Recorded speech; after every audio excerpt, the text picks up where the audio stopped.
Bismillahirrahmanirrahim. Assalamualaikum warahmatullahi wabarakatuh. Pada pertemuan kali ini, kita akan masuk pada mata pelajaran pendidikan agama Islam bersama dengan tutor Ibu Erni. Sebelum kita masuk pada materi pembelajaran, sebaiknya kita berdoa terlebih dahulu. Bismillahirrahmanirrahim. Rabbi zidni ilma warzuqni fahma waj'alni minas sholihin. Yang artinya, Ya Allah, tambahkanlah aku ilmu dan berikanlah aku rezeki akan kepahaman dan jadikanlah aku termasuk golongan orang-orang yang soleh. Adapun materi pembelajaran, yaitu meraih kesuksesan dengan semangat mencari ilmu. Selanjutnya, tujuan pembelajaran. Adapun tujuan pembelajaran, yaitu 1. Membaca Quran Surah Al-Mujadalah, Surah ke-58 ayat 11 dan Quran Surah As-Zumar, Surah ke-39 ayat 9 dengan tartil. Yang kedua, menjelaskan tanda-tanda wakaf di dalam Al-Quran. Yang ketiga, mempraktikkan tanda-tanda wakaf di dalam Al-Quran. Yang keempat, menulis Quran Surat Al-Mujadalah, Surah ke-58 ayat 11 dan Quran Surah Az-Zumar, Surah ke-39 ayat 9. Yang kelima, menghafal Quran Surah Al-Mujadalah, Surah ke-58 ayat 11 dan Quran Surah Az-Zumar, Surah ke-39 ayat 9. Yang keenam, menunjukkan hafalan Quran Surah Al-Mujadalah, Surah ke-58 ayat 11 dan Quran Surah As-Zumar, Surah ke-39 ayat 9. Materi pembelajaran. Membaca Quran Surah Al-Mujadalah, Surah 58 ayat 11 dan Quran Surah Az-Zumar ayat 9 dan hadis tentang mencari ilmu. Membaca Quran Surah Al-Mujadalah, Surah ke-58 ayat 11.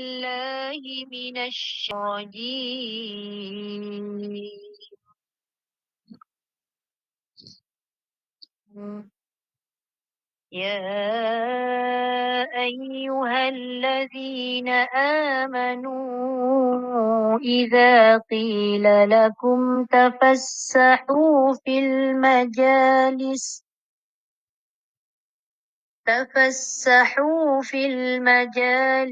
فافسحوا يفسح الله لكم وإذا قيل انشزوا فانشزوا يرفع الله الذين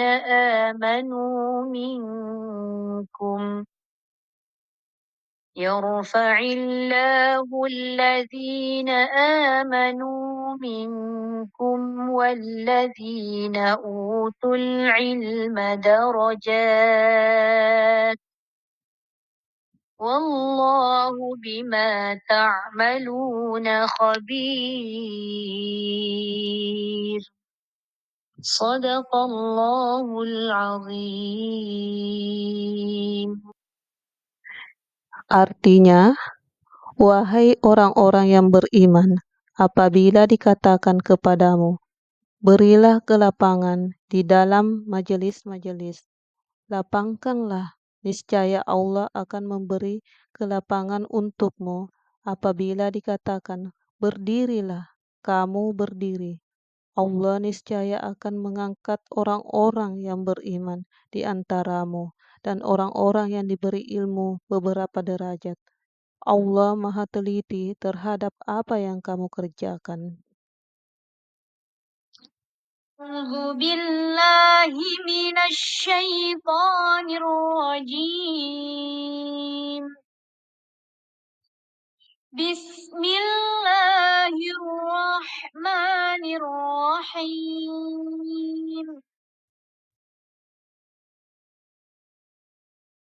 أَمَّنْ هُوَ قَانِتٌ آنَاءَ اللَّيْلِ سَاجِدًا وَقَائِمًا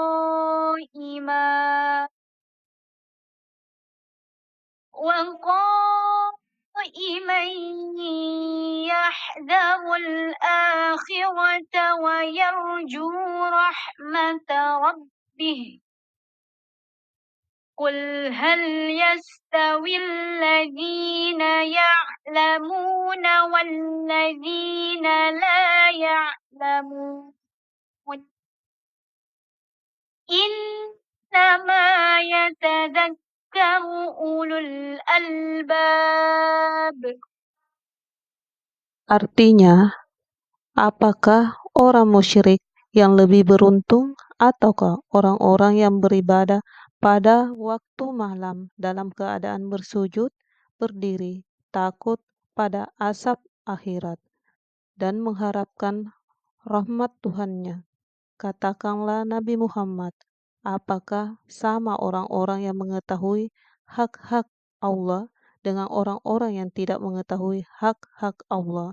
Sesungguhnya hanya ulul albab, orang yang berakal sehat, yang dapat menerima pelajaran. Quran Surah As-Zumar ayat 9. Memahami hukum bacaan wakaf. Wakaf adalah berhenti sejenak ketika membaca lafaz yang terdapat tanda wakaf untuk mengambil nafas sejenak dan melanjutkan kembali bacaan selanjutnya. Di dalam Al-Quran, tanda-tanda wakaf pada umumnya terdapat pada tengah-tengah ayat, namun ada juga yang terdapat di akhir ayat. Selanjutnya, tanda wakaf. Tanda wakaf ada 8. Di antaranya ada wakaf lazim, harus berhenti. Wakaf mutlak, itu harus berhenti. Selanjutnya, wakaf jaiz, boleh berhenti, boleh disambung. Selanjutnya, la waqafu fi, bukan tempat berhenti. Selanjutnya, wakaf mu'amnaqah, yaitu boleh berhenti pada salah satu tanda.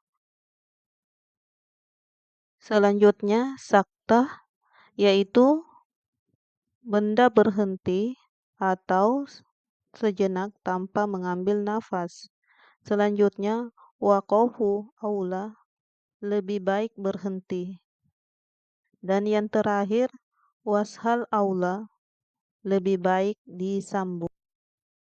Baik, selanjutnya semangat mencari ilmu. Adapun hukum mencari ilmu. Hadis tentang mencari ilmu.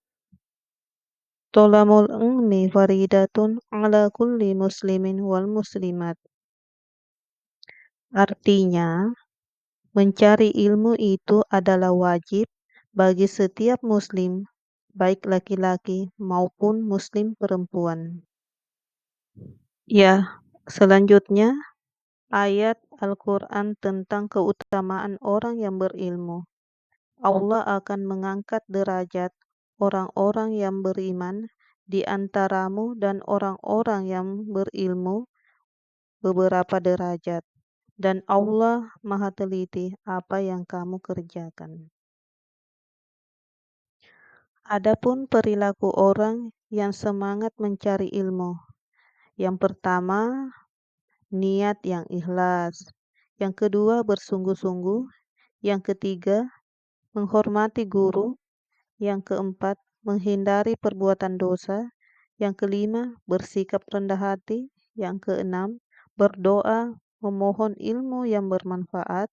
Yang ketujuh atau yang terakhir, mengamalkan dan mengajarkan ilmunya. Hadis Rasulullah tentang keutamaan mencari ilmu.